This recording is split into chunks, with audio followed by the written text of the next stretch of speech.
Southern Fried True Crime covers cases that are not suitable for young listeners, and there may also be some explicit language used.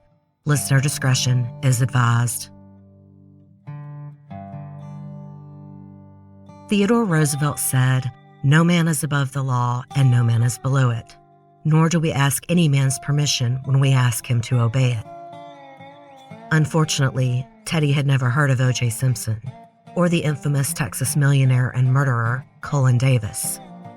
The poet Robert Frost was more practical and prescient when he said, quote, "A jury consists of 12 persons chosen to decide who has the better lawyer." And Cullen Davis chose the best. Richard Racehorse Haynes is one of the most famous and successful criminal defense attorneys in history. Racehorse was featured in my 69th episode on Joan Robinson Hill, and he will also appear in at least one other episode slated for this year, possibly two. If there is a legendary Texas case, you can be sure Racehorse had something to do with it. When Cullen Davis went on trial, he was the richest man ever to be tried for murder. It was the only time a defendant had more resources than the state of Texas. And with Racehorse Haynes defending him, his wealth did not alienate him from a normal middle-class jury. Racehorse wouldn't have that. In fact, it helped him. Welcome to episode 81, The Saga of Cullen and Priscilla Davis, Part 2. This second part of the Cullen and Priscilla Davis saga is about Cullen Davis's many trials. And while some of you may have heard of Cullen's attorney, Richard Racehorse Haynes, or remember him from my Joan Robinson Hill episode, I thought I would give you some more background on Haynes. He is considered one of the most gifted and notorious criminal defense attorneys in U.S. history. He had this great analogy for his courtroom philosophy and strategy. He said, quote, "Say you sue me because you claim my dog bit you. Well, now this is my defense. My dog doesn't bite. And second, in the alternative, my dog was tied up that night. And third, I don't believe you really got bit. And fourth, I don't have a dog." Which is a fantastic example of his courtroom tactics. If one strategy wasn't working, he quickly moved on to the next one. He was famous not just for his flamboyant speeches and manner, but for being able to keep a witness in the box for hours, breaking them down bit by bit until he got them to say what he wanted. He would bring to court a big, intimidating briefcase, but when he opened it, opposing counsel would see that he had brought no notes. He got up and questioned witnesses and gave opening and closing statements from memory, an even more intimidating factor for other attorneys. Even prosecutors he sparred with had to give him credit. One of the prosecutors in Cullen Davis's trial said this of Richard Racehorse Haynes, despite their animosity in court. Texas prosecutor Jack Strickland said, quote, "Richard is bright, as fast on his feet as anyone I've ever seen, and has a phenomenal memory." Born in Houston in 1927 and admitted to the Texas bar in 1956, Richard Haynes really began making a name for himself in the 1970s, starting with defending Dr. John Hill, accused of murdering his famous socialite wife, Joan Robinson Hill. The book on that case, Blood and Money, was already a bestseller by the time Haynes came to defend Cullen Davis. He was already a legend, and Cullen Davis would propel him even further into infamy. I'm going to pause now for a short commercial break.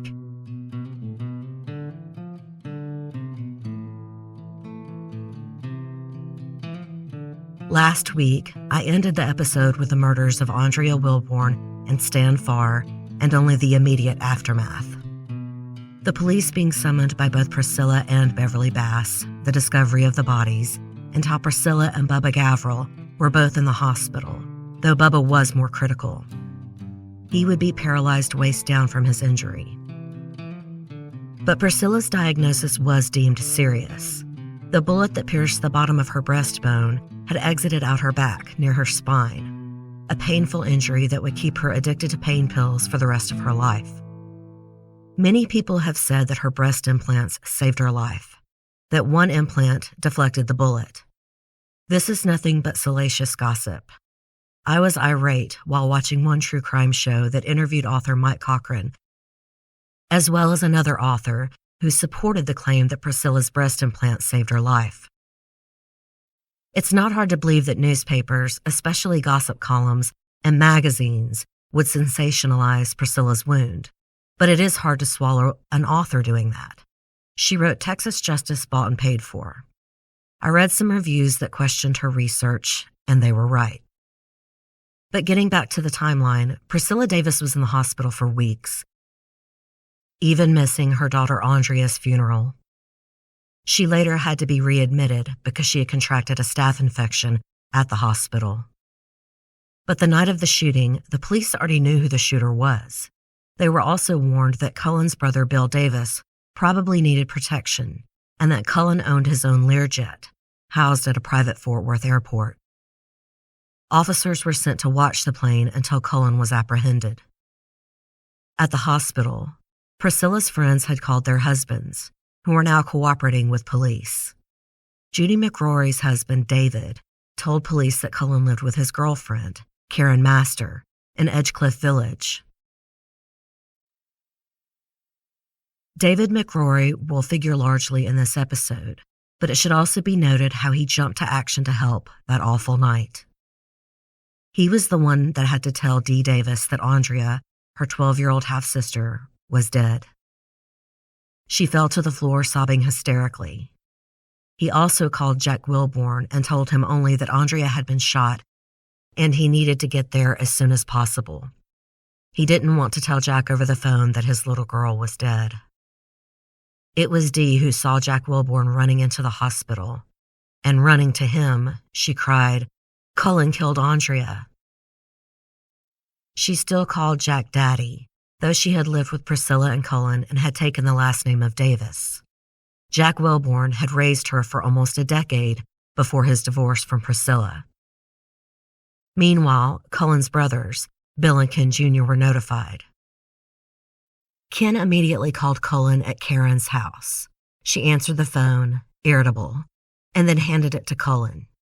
Ken asked his brother if he knew about the shootings and that the police were looking for him. Cullen simply asked him how he knew. Then Ken said, "What are you going to do about it?" And Cullen answered, "I guess I'm going back to bed." What he didn't know is that Karen's house was already surrounded, with police and the press. An officer called Karen's line and asked for Cullen. He told him to surrender peacefully, to walk out with his hands in the air. Cullen asked if he could get dressed, and he was allowed to. He came out and got into the patrol car without incident, and he was not handcuffed. From the moment of his arrest, millionaire Cullen Davis was treated differently. Police did not break down his door. There was no perp walk past the press with him in handcuffs. Tarrant County District Attorney Timothy Curry was not exactly excited to have such a huge case land in his lap. He didn't seek out notoriety, and he knew this case was going to be a monster. So he put together a gifted team of prosecutors, each with their own merits. One was seasoned trial attorney Joe Shannon. I mentioned in the last episode that Texas was the first state to win an obscenity conviction against the porn film Deep Throat. Joe Shannon was the man who got that conviction.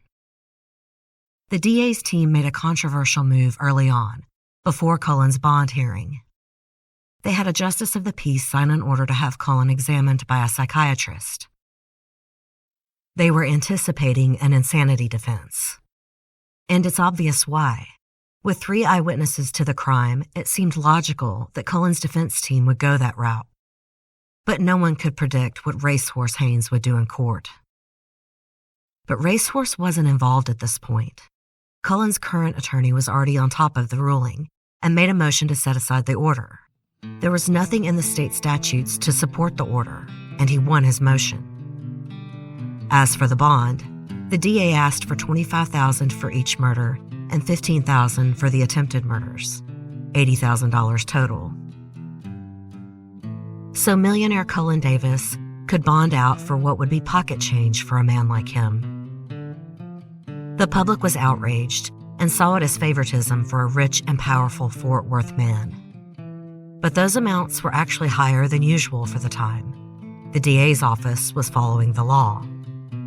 And after Cullen bonded out, his attorney had him checked into a private hospital, specializing in rehabilitation for drugs and alcohol. Cullen supposedly did not suffer from addiction, but the hospital also specialized in depression, so he was taken in as a patient. His lawyers felt that this would not only keep him from talking to the press, but keep him safe. There had already been threats made on Cullen's life, and they took them very seriously, especially since they believed one of them came from Jack Wilborn, Andrea's father. But the public and the press were still outraged that Cullen was out on bond and took W. Matthews, the justice of the peace who approved of the bond, to task. He made matters worse by publicly commenting, quote, "The man will probably never hurt anybody again. He was just drunk. The police told me he was quite drunk. And they say when he gets drunk, he gets really mad." First of all, he should have had the common sense and cool head to not even comment. Then, if he had to comment, he should have merely said he was following the law. This statement was ridiculous and made the court sound sympathetic to Cullen Davis, even though that wasn't true. Meanwhile, the DA's investigators were tracking Cullen's movements that night. He left his office at 5:30 p.m. and parked the blue and white Cadillac in a parking garage and took a company truck to drive for the night. Cullen's Cadillac was parked in Karen's garage when he was arrested, and the truck was not found until after he went into the private hospital.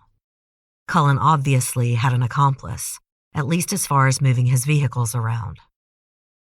A man named Roy Rimmer Jr. had already been investigated for possibly providing Cullen with the gun that was used, and Priscilla said, quote, "Roy owes everything to Cullen. If Cullen said frog, Rimmer would jump." But investigators were never able to tie him to a gun or prove that he moved the truck. They did talk to Bill Davis, though. He came to see them in answer to a grand jury subpoena.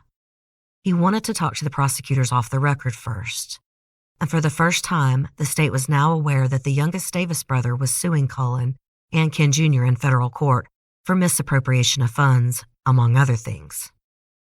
People had been saying for a long time that the rulings of the divorce judge that day were not a motive for a man like Cullen, who had plenty of money.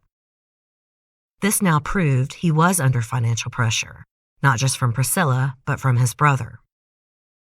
And the DA's team were now divided on what to charge Cullen with. 2 team members wanted him charged with capital murder. Joe Shannon was very much against it. The only way to do that is prove that murder was committed while in commission of another felony. They reasoned that the divorce judge in the Davis case had ruled that Priscilla could keep possession of the mansion until the divorce was settled. So basically, they were saying that Cullen was burglarizing his own home. That wasn't what scared Joe Shannon or ultimately DA Timothy Curry. Both worried about whether Priscilla would testify. It was still a possibility that Cullen, in a strategic move, could offer her a generous divorce settlement in exchange for her not testifying. She could not be compelled to as his wife. Joe Shannon was convinced that no Texas jury would send a millionaire to, quote, the hot seat, meaning the electric chair. His instincts were right, and he had a better argument. Charging Cullen with capital murder would require an immediate hearing on whether Cullen should be allowed to remain out on bail. The state would have to present a lot of its case at this hearing, basically showing the defense their hand and leaving their witnesses up for cross-examination before the trial. While still debating this issue, Cullen was under surveillance. Prosecutors still felt he might jump on that Learjet and run.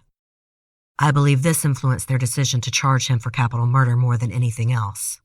They were afraid Cullen would run and wanted to hold him without bail. They were right. Police caught Cullen at the airport and arrested him, this time with cuffs and a grand jury attachment. And now they had to get Priscilla to agree. She signed immediately. Joe Shannon told her, "This means he could get the death penalty." Priscilla answered, "He shot my little girl." And that was that. Priscilla's character assassination at trial was expected, and there were many, especially in the press, who questioned her decision to leave a 12-year-old at home alone that night. I don't believe it is right to judge someone's parenting in this instant. Many 12-year-olds stay at home and even watch younger siblings. I certainly did with 2 working parents. And Andrea was characterized as very mature. She understood the alarm system. Priscilla was not worried about leaving her, and despite her volatile divorce proceedings, she never dreamed Cullen would try to kill her, much less Andrea. She later said that Andrea was his favorite. It was Dee he always clashed with. Never mind that Andrea detested him. Evidently, she was the only one of Priscilla's children that Cullen actually liked. It makes her murder that much more horrifying. An interesting tidbit I found in the book, Texas Tragedy, The Story of Priscilla Davis by Greg Brown, is that Dee had gone to lunch with Cullen on the day of the shootings. They were discussing her college education. She was set to start at Texas Tech that fall, and she was there to discuss a budget with her stepfather. She told Greg Brown, the author, who was later a boyfriend of Priscilla's, as well as in a couple of different TV interviews, that Cullen told her she needed to go discuss the budget with her mother and that she needed to do it that night.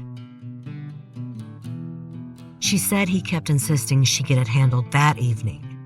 She agreed with him to get him off her back, but had no intention of going to the mansion because she had plans with her boyfriend. But if this is true, it means Cullen wanted her at the mansion that night. And furthermore, it was happenstance that Andrea was even there. I told you in the last episode how Andrea had gone shopping with Beverly, Dee's friend. They had been in Houston over the weekend together, but Dee brought her back to Fort Worth to save Jack Wilborn the trip to pick her up. She decided to spend the night in the mansion with her mother, and Jack was supposed to come get her the next day. Andrea was not supposed to have been there that night, but Dee insists that Cullen had wanted her there.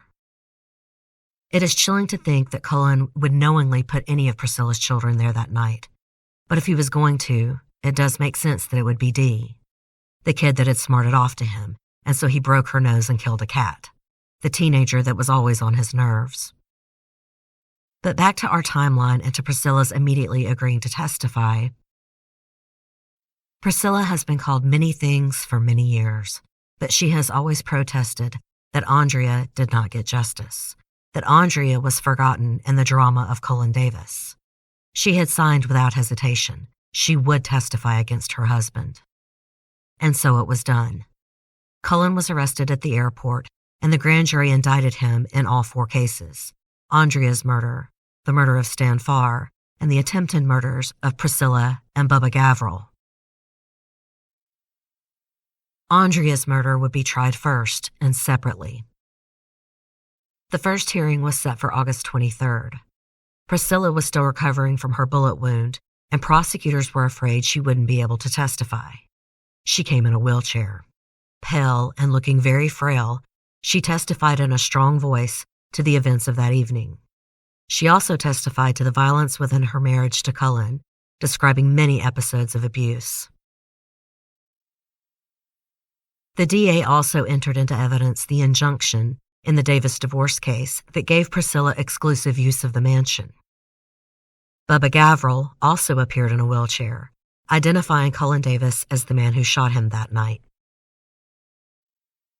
The defense called Ken Davis Jr. to testify to Cullen's ownership of the mansion, but the prosecution used it as an excuse to get into testimony what Cullen had said about going back to bed when Ken called him that morning. Cullen Davis was granted bail for Stan Farr's murder, set at $500,000. But that didn't matter. He was denied bond for 12-year-old Andrea's murder. And here is the part of the story where Richard Racehorse Haynes comes on board for the defense. He was 49 years old and had been featured in the bestseller Blood and Money, which had been published in September of 1976. It was about the alleged murder of Joan Robinson Hill and the later assassination of her husband, Dr. John Hill. Racehorse had defended John in Joan's murder trial, which ended in a mistrial. Until Dr. Hill's death, prosecutors claimed they planned to retry him. But many people feel the state of Texas was done. Ash Hill had manipulated the system too much to ever get a fair trial for John Hill. For the full story on this case, if you haven't listened, go check out episode 69. My point is, Racehorse Haynes already had a reputation as a brilliant trial lawyer. But now he was nationally famous. John Hill's trial had mainly been big news in Texas, but Tommy Thompson's book, Blood and Money, took the case everywhere and put Racehorse on the map. Right away, Racehorse Haynes started trying this case in the press, even before jury selection. He told reporters that the murders were, quote, a society drug caper gone awry, promising to reveal the real killers at trial. He also made many disparaging remarks about Priscilla, insinuating that she falsely accused her estranged husband. He also made misogynistic generalizations about all women. Quote, females have an absolute tunnel vision for a project such as the destruction of a husband or boyfriend. I am not saying misogyny does not exist now or defense attorneys don't sink to that level, but I'm saying that in 1977, reporters and readers alike ate that crap up. Maneater by Hall & Oates may not have come out until 1982, but the rise of feminism in the 60s and 70s had taken the broad generalization of little women barefoot in the kitchens out of the American mindset. Yes, good women with good values were still good wives. But now, collectively, we were able and willing to see villainy and manipulation in women that wasn't as accepted in earlier decades. And Priscilla Davis was the epitome of the gold digger, the flashy blonde with fake boobs, going after a respected millionaire's money. How dare she? Again, what is lost in all of this is Andrea and Stan Farr. 2 people were dead, one of them a child, but the press was focused on picking a villain. And Priscilla did not shy away from press herself, much to the defense's chagrin. She spoke with D Magazine and Texas Monthly before voir dire had started with the jury. Both articles were decidedly sympathetic to Priscilla, no matter how salacious the reporting was, and made Cullen's conviction seem inevitable. So I guess it's fair to say Racehorse fought back against this, but I honestly think he would have done it anyway. I'm going to pause now to hear a word from today's sponsor.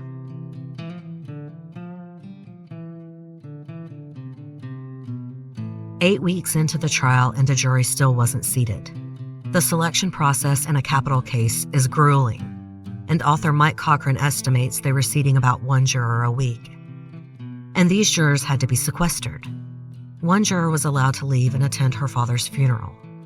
Not long after, an anonymous call was placed to the prosecution that a juror had been discussing the case and could prove the calls existed.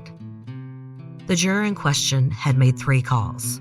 No one can prove what she said, but her employer went before the judge and said she told him, quote, why don't they just hang the guilty son of a bitch and get it over with? The juror vehemently denied making that statement, and in fact said her employer was just trying to get her out of jury duty. But the damage was done. Before it had even started, the first trial in Texas versus Davis was declared a mistrial. Mike Cochran wrote that the prosecution did not seem surprised, but that the defense was shocked and angered. They had done a lot to turn public opinion against Priscilla and had painstakingly chosen jurors they thought would be repulsed by her. And now they had to start all over. But this time, Haynes decided to try and get Cullen out of jail. He submitted a 9-page affidavit at the hearing from David McCrory. I mentioned him earlier. His wife was one of Priscilla's best friends, and he knew both of the Davises well. Basically, the document attacked Priscilla, accusing her of trying to frame Cullen while she was still in the hospital. The affidavit also alleged drug abuse and an association with, quote, the subterranean drug culture by Priscilla Davis. McCrory supposedly wrote that he personally witnessed her buying drugs and doing drugs, and said she also offered drugs to him and his wife. The affidavit talked about wild drug and sex parties at the mansion, and even accused Priscilla of involving her daughter Dee in these parties and exposing her to drugs and alcohol. The document also went after Bubba Gavril and Beverly Bass, insisting that Beverly told Bubba what to say about who shot him. However, this 9-page document, sworn at the bottom to be the truth, was unsigned, and David McRory denied writing it. He had spoken to the defense team, something his wife Judy wasn't happy about. But he insisted it was mostly lies, telling one reporter that he was told, quote, "It was written, edited, rewritten, and re-edited by Haynes, Cullen, and others, using some of what I said with information taken from other people." McRory went before the judge and insisted most of what was in the affidavit was untrue. Even author Mike Cochran seemed suspicious and thought it was likely that McRory wanted attention. But his evidence before the judge made it sound like he wasn't just coerced, he was fed drinks and told to sign the document, but still refused. And then Haynes and company hinted at a financial compensation if he would sign it. The newspapers had a field day with this explosive development, but the prosecution was taking no chances. They cited a recent ruling in the Texas Court of Appeals that a defendant could not apply for bond when a similar request was still pending in federal courts. As the defense team was actively appealing the first ruling, this gave the judge reason not to even consider the new argument for Cullen's release, and he cited Racehorse and another defense team member for contempt of court for filing the document in the first place. Judge Tom Cave was no fool and was wary of this case from the beginning. He wanted the trial moved due to all the publicity surrounding the first mistrial and now this latest drama. But no jurisdiction wanted it. Finally, Judge George Dowlin in Amarillo agreed to take on the case. He wanted Judge Cave to come in and try it himself, but after much cajoling, agreed to take on Texas versus Davis. The defense was not overjoyed at this prospect. Amarillo, in West Texas, had a reputation for swift justice and a high percentage of capital case convictions. But Karen Master, Cullen's girlfriend, and her father were happy about the change. Amarillo was located in the panhandle of Texas, where Karen's powerful father had quite the foothold in the community. Also, a local attorney hired on as Cullen's local defense counsel was a former prosecutor and friend of Judge Dowlin's, in Potter County, where Amarillo was located. Prospective jurors would know this man named as one of their own. That was a distinct home field advantage that the defense team could not have anticipated. And Racehorse Haynes also tried a new tactic with jury selection. He hired a psychologist from Baylor University named Margaret Covington to help with the voir dire process. While we all know about jury consultants today, the first known use of a jury consultant was in 1972. Two brothers were accused of conspiring to plan violent demonstrations against the Vietnam War, and their defense attorneys used polling and demographics to find the most sympathetic jurors. We are not only a generation raised on Law and Order, but many of us followed the O.J. Simpson trial very carefully. I remember in Marcia Clark's book how despondent she felt when she used a jury consultant pro bono, who wanted to make a name for himself, while O.J. Simpson's team hired the best in the country. Jo Ellen Demetrius didn't just create the questionnaires given to prospective jurors. She sat at the defense table and gave the attorneys notes on each juror who went through voir dire. Clark's prosecution team got bamboozled by jury consultant Don Vinson, who only gave them a handful of questions and did not sit through voir dire. Much like how the state of Texas did not have the same resources as Cullen Davis, Marcia Clark and her team did not have the budget to hire a professional jury consultant, and there is no doubt that it hurt their case. Racehorse Haynes was basically ahead of his time. While the first known case of a jury consultant being used might have been in 1972, it wasn't really a career until later in the 1980s, and it was the O.J. Simpson case that really illustrated to the public at large what one could do. And it seems so simple to us now. Why wouldn't you use a professional psychologist to help question jurors to find out who would be more sympathetic to your case? Dr. Margaret Covington became a part of Cullen's team, and helped select a jury of middle-class people who would be more sympathetic to Cullen and disapproving of Priscilla. And of course, that was Racehorse's whole strategy. He might introduce the specter of a drug-related crime or other killers, but his case was focused on the character assassination of Priscilla Davis. The state led off the second trial of Cullen Davis with putting the Davis divorce judge, District Judge Joe Edson, on the stand to establish the injunction prohibiting Cullen from entering the mansion. It was key evidence to prove the capital indictment. He was also able to testify that on the day of the shootings, he had raised Priscilla's alimony and ordered Cullen to pay $25,000 to her in legal fees and $24,000 to her for other expenses accrued during the divorce proceedings. Edson was also able to testify to the enormous wealth of Cullen Davis. Cullen testified on July 30th, just days before the shootings, that his after-tax income was $57 million a year. He also pointed out that any criminal proceedings brought against Cullen Davis would have no bearing on the divorce proceedings, thereby proving that Priscilla had no financial motive to try and frame Cullen for the shootings. Next up for the prosecution was Priscilla Davis. She was dressed primly in a high-necked cream-colored dress with a small gold cross and a hemline well below her knees. She spent her first day on the stand describing the scene of the crime on August 2nd, and also giving background into her divorce proceedings with Cullen. Her second day on the stand was more rough. She had to describe being shot, seeing Stan murdered, and her frantic run for help. Racehorse Haynes objected as often as he could, trying to throw Priscilla off, and she was not as clear as she had been during her testimony in Fort Worth. She had been living in a great deal of pain and used the opiate Percodan liberally. Racehorse knew that and could not wait to cross-examine Priscilla.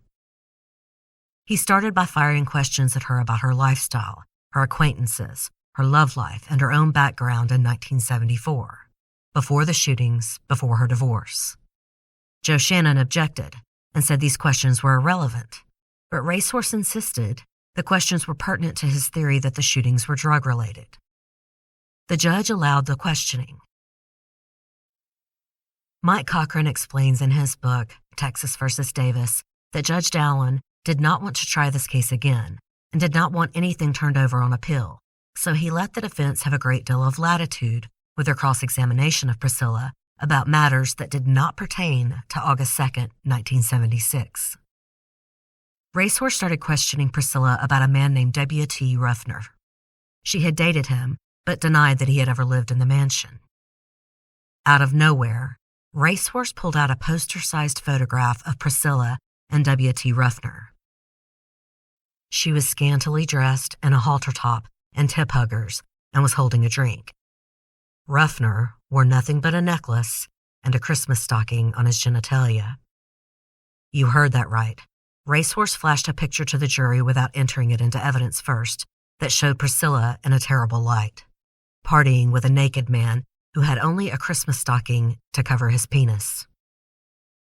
Naturally, the prosecution objected loudly, but Racehorse had managed to not completely show the photo to the jury, only the back of it, but it was thin enough to see through. He asked Priscilla if she recognized the man, and she said she recognized his face. When Racehorse asked if she did not recognize the rest of his body, she coyly replied that she didn't recognize the sock. Of course, all of this was struck from the official record, but it damn sure made it into the newspapers. Racehorse asked her about another man named Horace Copeland. He had been an associate of Stan Farr's and had been under investigation when he was murdered. They had hoped to make him a suspect in the trial, but now that he was dead, all they could do was try and get a reaction out of Priscilla about him. She did not bite. Racehorse threw several names at her along with W.T. and Horace Copeland, asking her if she saw them on the night of August 2nd. Her answer was always a firm no. She saw Cullen.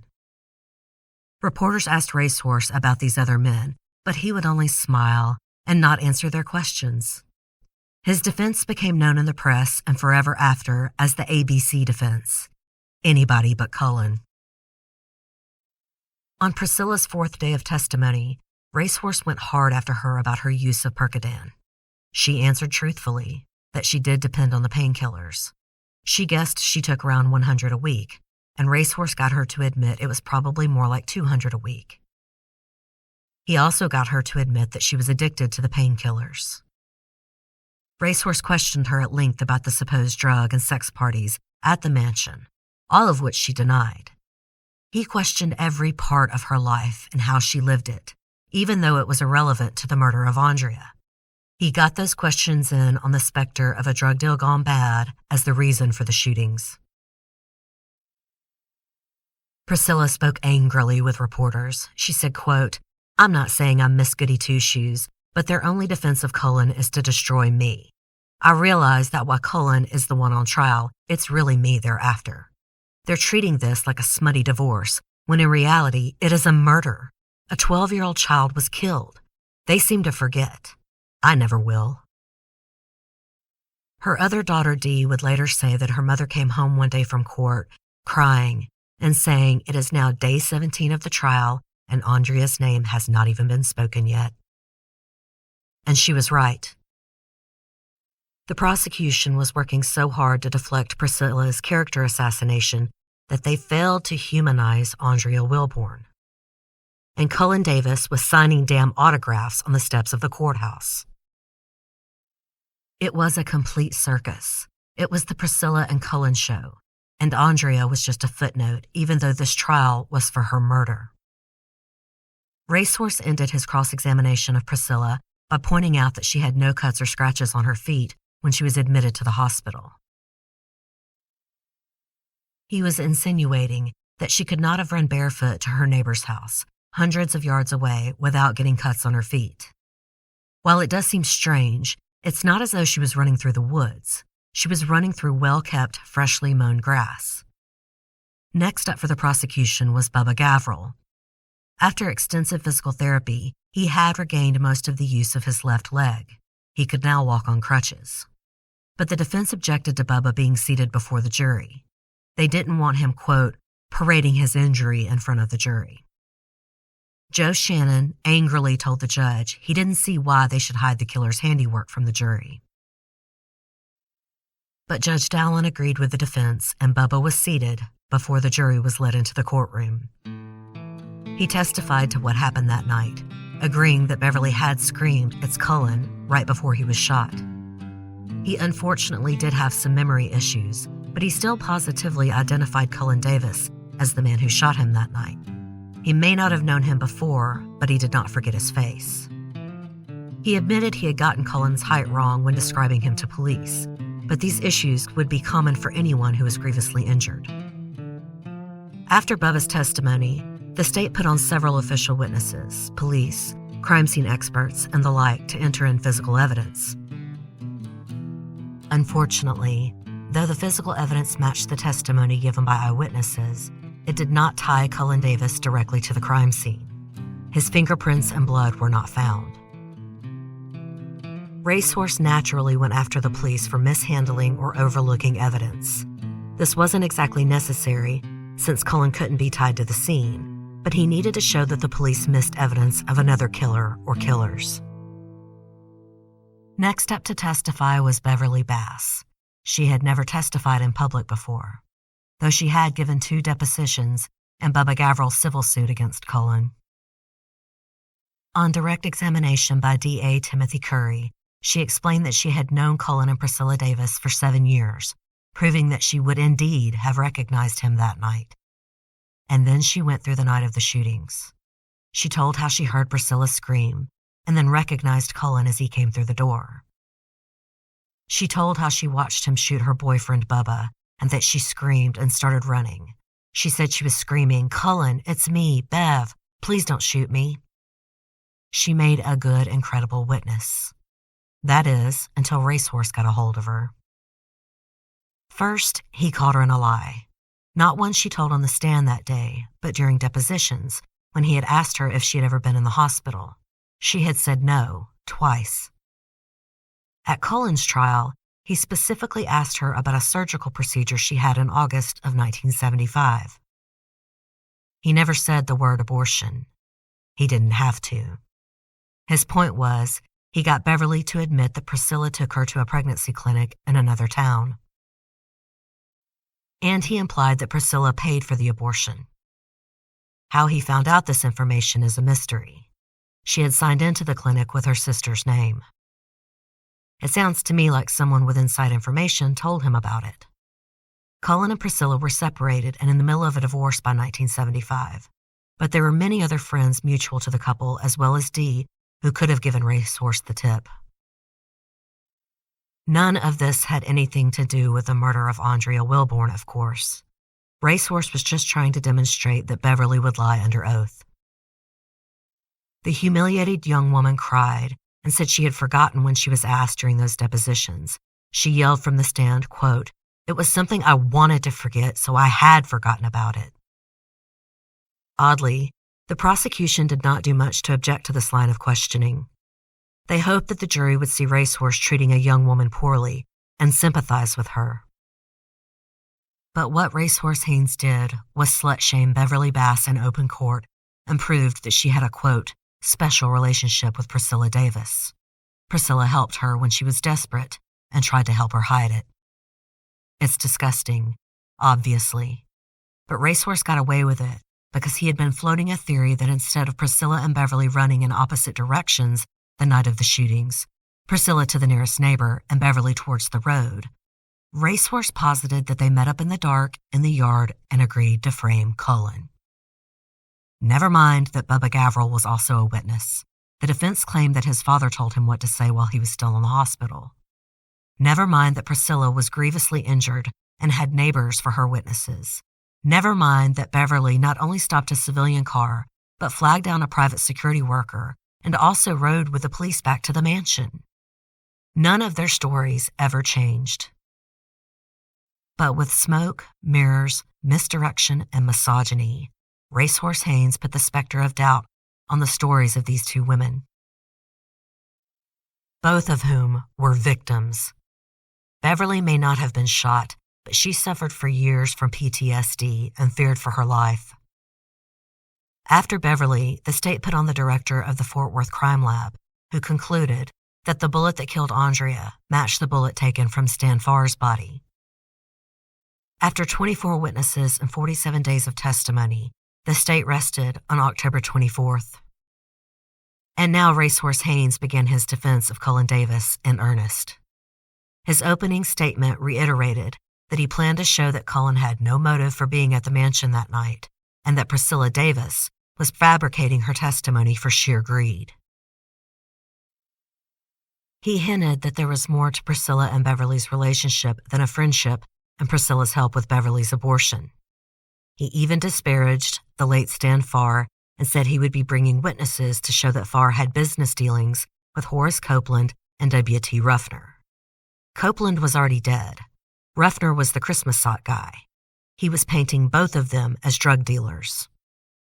Lastly, he revealed that Cullen had an alibi for that night. The state had already put on a parade of witnesses to refute any possible alibi that Cullen's team might have introduced, including his brother Ken and his girlfriend Karen Master. None of them could account for Cullen's whereabouts during the shootings at the mansion. Karen now testified that she had woken up around 12:40 a.m. and looked over and saw Cullen sleeping.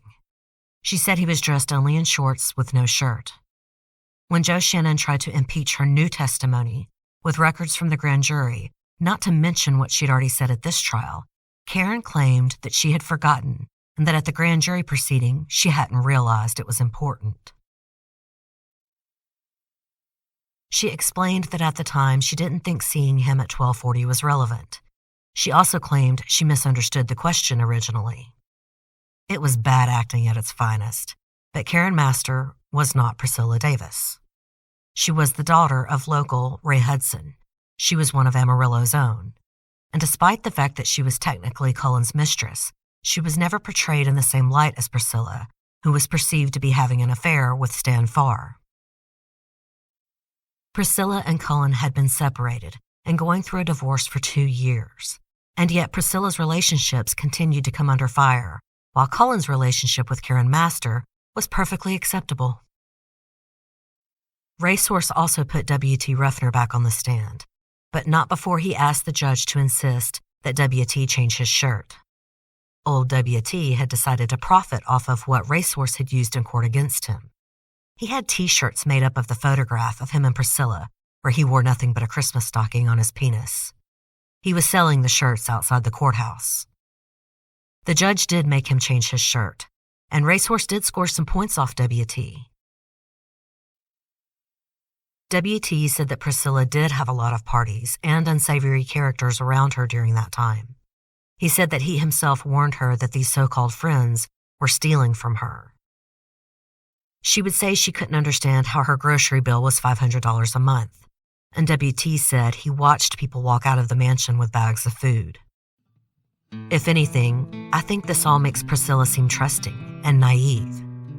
But what it did for the jury was prove that she did have many parties and people around her that she didn't really know who stole from her and did do drugs. Racehorse was also successful in getting W.T. to admitting to a sexual relationship with Priscilla, and he even hinted at an orgy.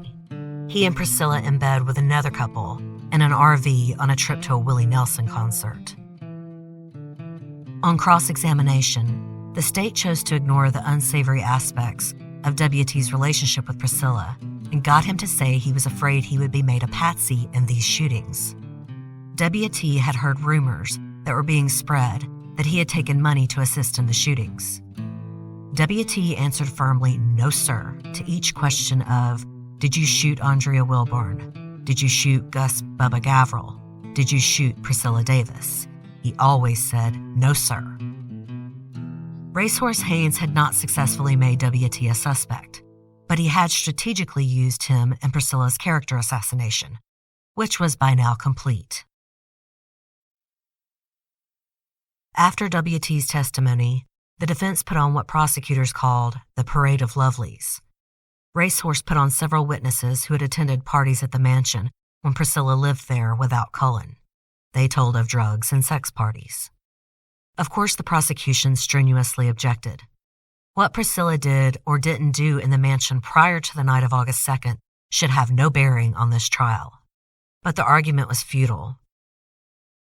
The jury heard all of the salacious gossip. The judge mainly allowed all of this because the defense kept promising that one of these people would provide evidence of an alternate shooter. It never happened. Judge Dowland made many mistakes in this case, and Mike Cochran said he often erred on the side of believing an attorney when that attorney insisted the testimony would soon be relevant. There were many more witnesses, including a woman who claimed to have been in a relationship with Stan Farr and had heard him refer to Priscilla as his investment. But they were never able to show evidence of a different shooter. They were never able to demonstrate any drug deal gone wrong. All they had done was hint at the possibility. So in a surprise move, after the defense rested, so did the state. Most court observers felt that the prosecution would put on several rebuttal witnesses. But Timothy Curry and his team chose not to. They felt, and rightly so, that the defense had done nothing but damage Priscilla's reputation. They had not put on any real evidence of other killers. And they were privy to the fact that the jury was restless. So was Judge Dowland. There were rumors that romances had sparked among a couple of jurors, but more importantly, the mood of the jury pool was hostility and irritability at being sequestered for so long. So the state not only felt that they did not need rebuttal witnesses for something the defense had failed to prove, but that they should close as soon as possible because a hostile jury is not what you want going into deliberations. Final arguments were set for November 16th. The jury would be home for Thanksgiving, and their mood was jubilant at this news. Naturally, in closing arguments, the defense continued their onslaught of Priscilla's character. Not only was she a gold-digging drug addict, but she was a bad mother who left Andrea alone that night. And the voices she heard when she was hiding in the bushes after getting shot, she had originally thought it was Dee and her boyfriend, and yet she chose to run instead of protecting her daughter, not knowing it was Beverly. They also hammered home that the money and divorce rulings the day of the shootings were of little consequence to millionaire Cullen Davis, and they continued to bring up the late Horace Copeland, insisting that the late Stan Farr was scared of the supposed drug dealer. Never mind that neither man was there to refute this testimony. The state did their best to counter all of the arguments, taking the jury back through the timeline to prove that Priscilla and Beverly were talking to witnesses identifying Cullen Davis at the exact same time. They brought up the ABC defense, anybody but Cullen, and tried to show the jury that it was nothing but a distraction.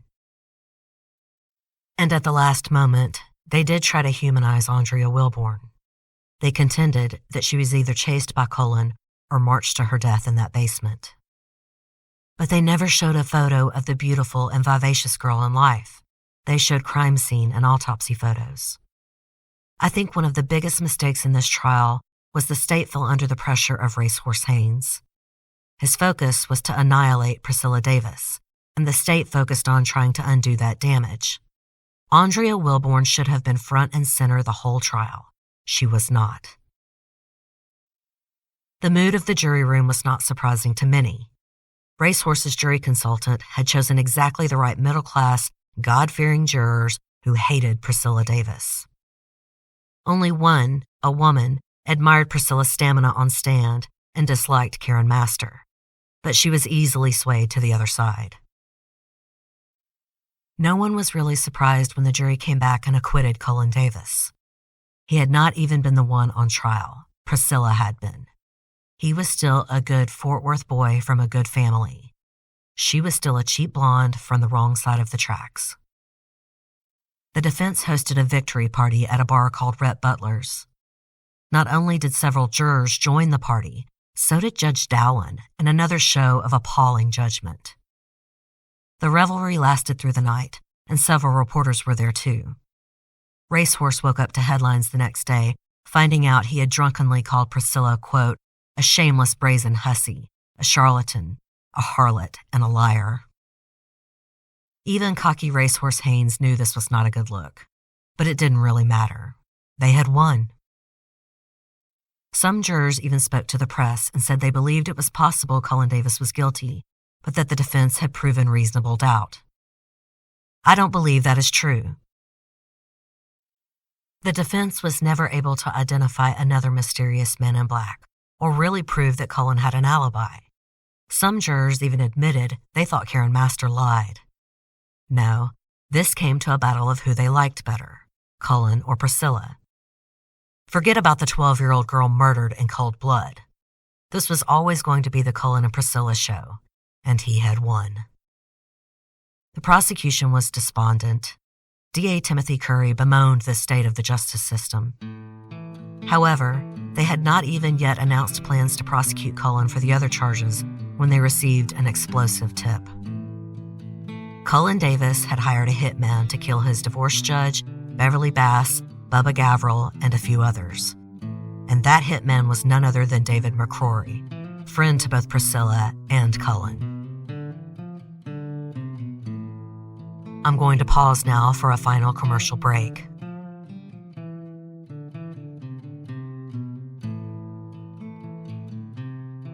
David McCrory contacted Pat Burleson, a member of the prosecution team, first. He told him that Cullen had gotten him a job with Jet Air. Burleson was immediately annoyed. He couldn't understand why McCrory still associated with Cullen. After the debacle over the supposed McCrory affidavit the defense had filed, why would he be friendly with Cullen again? He denied almost everything in that affidavit, and the defense was sanctioned for filing it. He was also present at the hospital on the night of the shootings. He met his wife Judy there, who was best friends with Priscilla. Remember, he was the one that broke the news to Dee that her younger sister had been murdered. He also personally called Andrea's father, Jack Wilborn. It's easy to see why Burleson was aggravated. What was with this guy? Well, McCrory did take help from Cullen in finding a new job, and I suppose that somehow made Cullen believe he could trust him as a friend. But Burleson listened to McCrory's story and then arranged a meeting with a friend of his from the FBI. 2 FBI men showed up along with Burleson to meet with McRory. They did not fully believe him at first, but they followed him as David McRory first stopped and bought a gun and then met Cullen Davis at a restaurant called Coco's Famous Hamburgers. He had a tape recorder in his pocket, and the FBI agents watched him talking to Cullen. He showed Cullen the gun and said the silencer would be ready soon. Then he told him they had a problem. Quote, "The man is here to put the judge away. He is ready. He found out he is a judge, though, and he wants a lot more fucking money. The son of a bitch wants $100. Cullen said, "Bullshit." McRory agreed it was bullshit and said Priscilla was a different story. Quote, "You know he'd rather do Priscilla than the judge. He can do it easy." Cullen said, "Like hell, Priscilla's always got somebody around her. The judge doesn't." After asking Cullen to cover for him being absent at his new job at Jet Air for the last 2 days, he switched the subject again and said, "Give me a price for Priscilla." Cullen told him he was supposed to be handling that and to go back to the original plan. McRory said, "Priscilla?" Cullen said, "No." And McRory said, "Oh, Bev." And Cullen said, "Yeah." They went on to discuss doing, quote, all 3 of them at once, meaning Beverly Bass, Bubba Gavril, and Gus Gavril, Bubba's father. Cullen basically said, "You know what you're supposed to do." Cullen tried to end the conversation with, quote, "Whenever you need the money, you just call." McRory again asked if he wanted Beverly killed before the judge. Cullen said, quote, "Do the judge, then his wife, and that would be it." He meant for now. He had a hit list with 15 people on it, including Priscilla Davis. Now the FBI took David McRory seriously, and they decided to approach the judge to arrange a fake hit. They knew that Beverly was still very shaken and traumatized, and of course young. They couldn't be sure she wouldn't let it leak. The judge in question was District Court Judge Joe Edson, who had presided over Cullen and Priscilla's divorce case. The DA's office and the FBI contacted him, and though he was wary, he agreed to help them, especially once he listened to the tape and heard that Cullen wanted him dead. He agreed to pose in the trunk of a car. Holes were poked in the back of his white T-shirt, and McDonald's ketchup was smeared over it. His hands were tied behind his back. The photo is eerie. Maybe because it's in black and white, it looks so real. I will have it posted on my social media. At their next meeting, David McRory again wore a wire, but some of the transmission was hard to hear due to the air conditioning in the car. One part was clear, though. Cullen said, "You keep it," and then McRory said, "Who do you want to do next?" "The ones we talked about," said Cullen. "Bubba," started McRory, and Cullen said, "Yeah," interrupting him.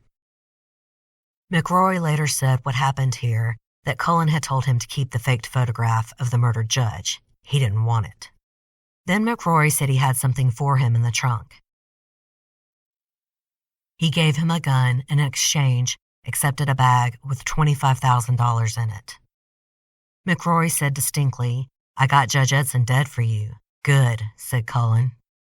After the pair separated, the FBI followed Cullen to a Kentucky Fried Chicken restaurant, and as they pulled in behind him, they got the command, "Take him," from their superior.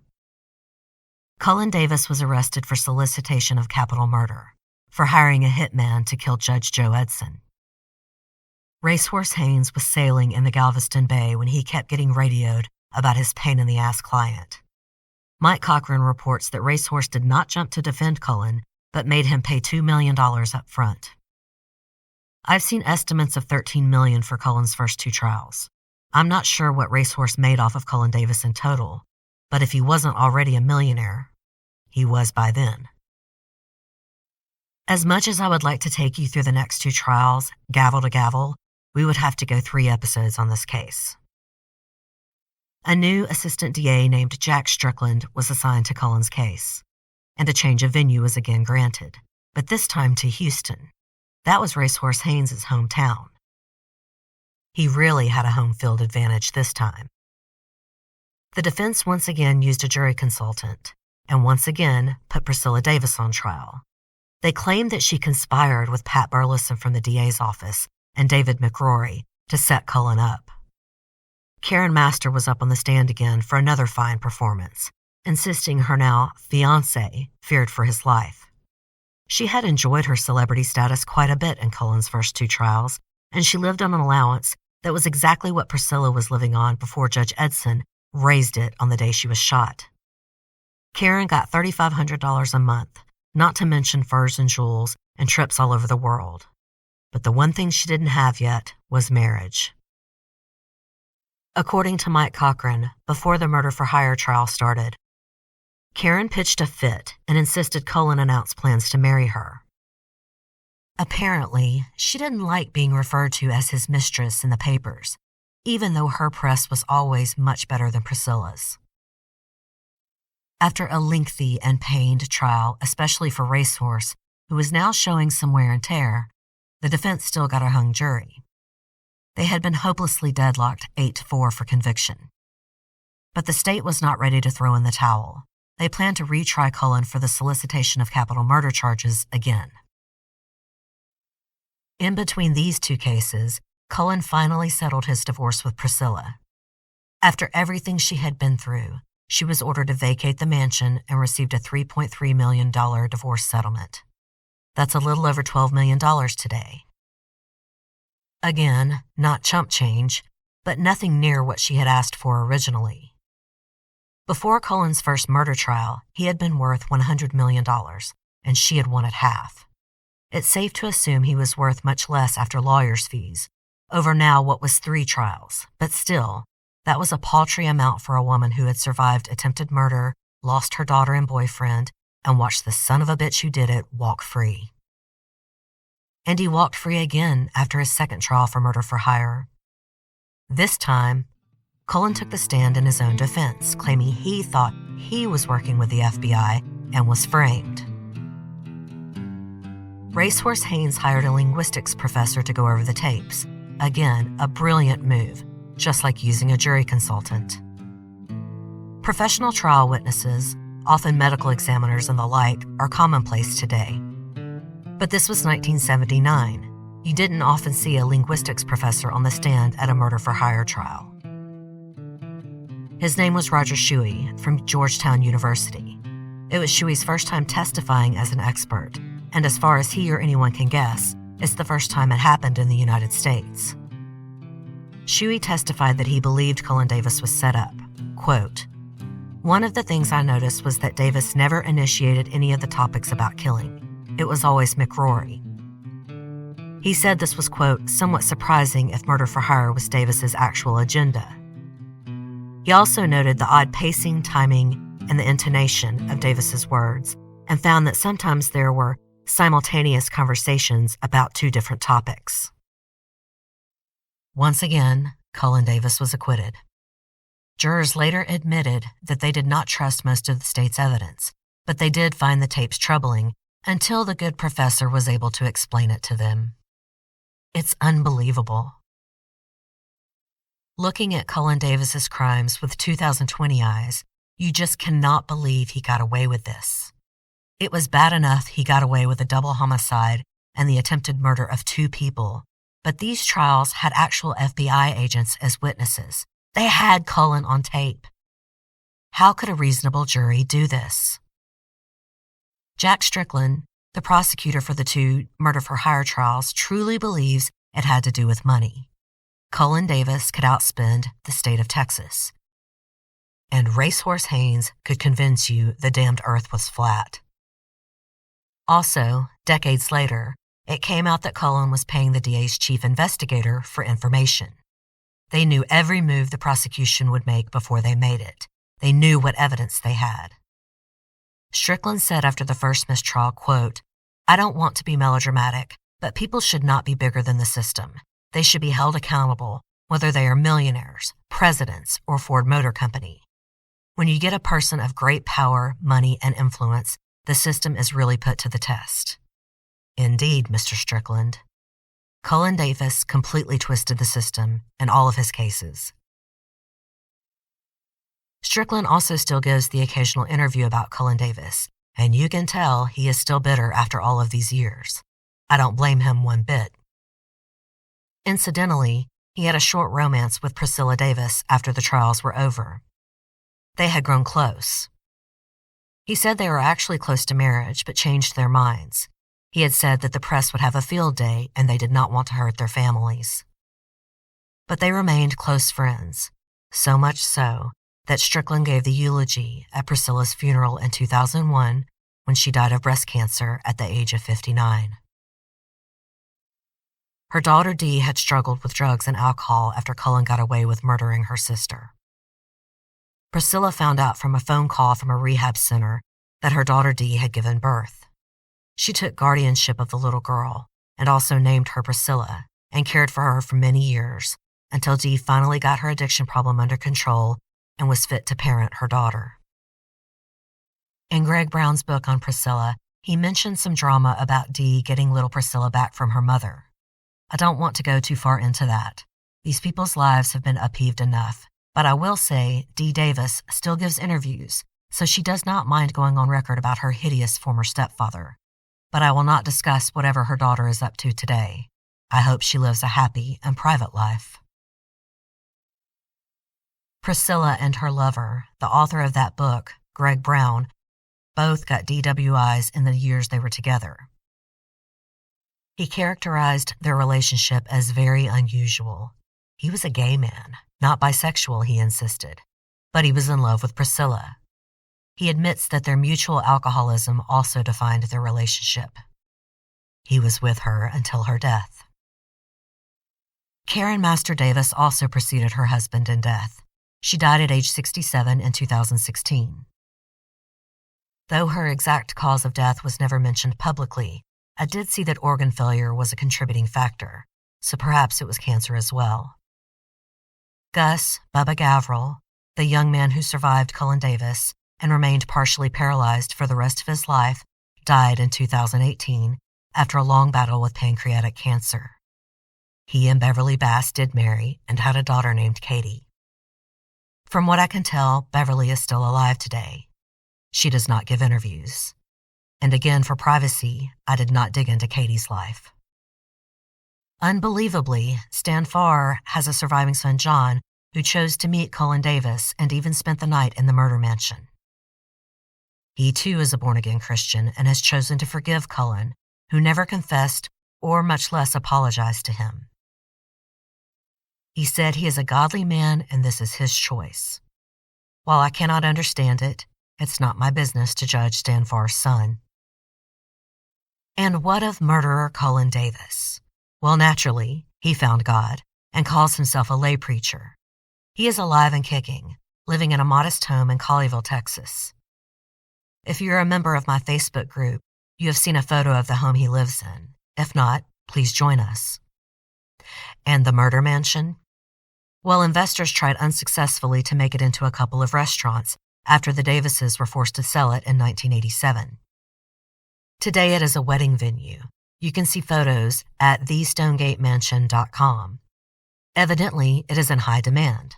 One of my Facebook members said a friend of hers was married there. Obviously, it looks quite different now that it's a wedding venue. Cullen Davis also allowed himself to be interviewed by 48 Hours in 2017.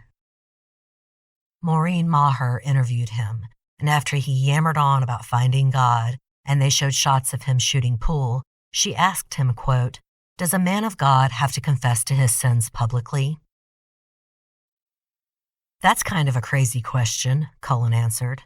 "The only admission a person has to make is to God. The Bible does not require confession of sins to anybody." "Sure, Cullen, that's convenient, and one way to look at it, I suppose." Then Maher asked him about his life story, quote, "What is the lesson you take from it?" That smug son of a bitch answered, "Don't marry somebody like I married." Confucius said, "To be wealthy and honored in an unjust society is a disgrace." I agree. It is cold comfort to report that Cullen Davis eventually lost his immense fortune, filing for bankruptcy in 1987. Which means he's had 33 years of life as a simple man. But that bastard is still alive today. And I don't care how modestly he lives now or that he's a born-again Christian. He is evil, and you cannot repent if you don't ask for forgiveness. Maybe he did privately, but I don't give a shit. and I'm not sure how much a former millionaire who everyone believes got away with murder can make preaching the Lord's word. But I do know he is alive and well, while almost everyone else in this sordid tale is long gone. Especially Andrea Wilborn. Beautiful, 12-year-old Andrea. Her death hurts my heart the most. She has been forgotten in this salacious saga for the last 44 years. I cannot wait to read Cullen Davis's obituary one day. He will most certainly rot in hell. Southern Fried True Crime is written and produced by me, Erica Kelley. The original graphic art is by Coley Horner, and Southern Fried's original music is by Rob Harrison of Gamma Radio. I highly recommend the book Texas vs. Davis by Mike Cochran. The subtitle is, quote, "The only complete account of the bizarre Thomas Cullen Davis murder case." I agree with the subtitle. Cochran managed to gain the trust of both sides, Priscilla and Cullen, and more importantly, the prosecution and defense. It's a brilliant work in the true crime genre. Every page is gold. Although Priscilla Davis later said that none of the books written about her got it right, I do think Mr. Cochran was the most fair, not only to her but to the story. It is comprehensive and chronicles every detail of the murders and trials. Incidentally, Priscilla also hated the TV movie I mentioned. She didn't say that they got it wrong. She said it was a lie of omission. She felt the filmmakers failed to convey just how abusive Cullen Davis really was. I agree. If you enjoyed today's show, don't forget to subscribe and please tell a friend or rate and review on iTunes. I'm also on most large platforms like Stitcher and Spotify, and I'm now a part of Stitcher Premium. If you're interested in supporting the show, please visit my website, southernfriedtruecrime.com. There you can sign up to be a patron of the show, make a one-time donation, or purchase show merchandise. That's southernfriedtruecrime.com. And don't forget to check out my YouTube channel. If you have any case suggestions, please email southernfriedtruecrime@gmail.com. Private messages on social media get lost, so email is best. And please feel free to reach out. I love hearing from you guys. Until next time, thanks so much for listening. Y'all take care.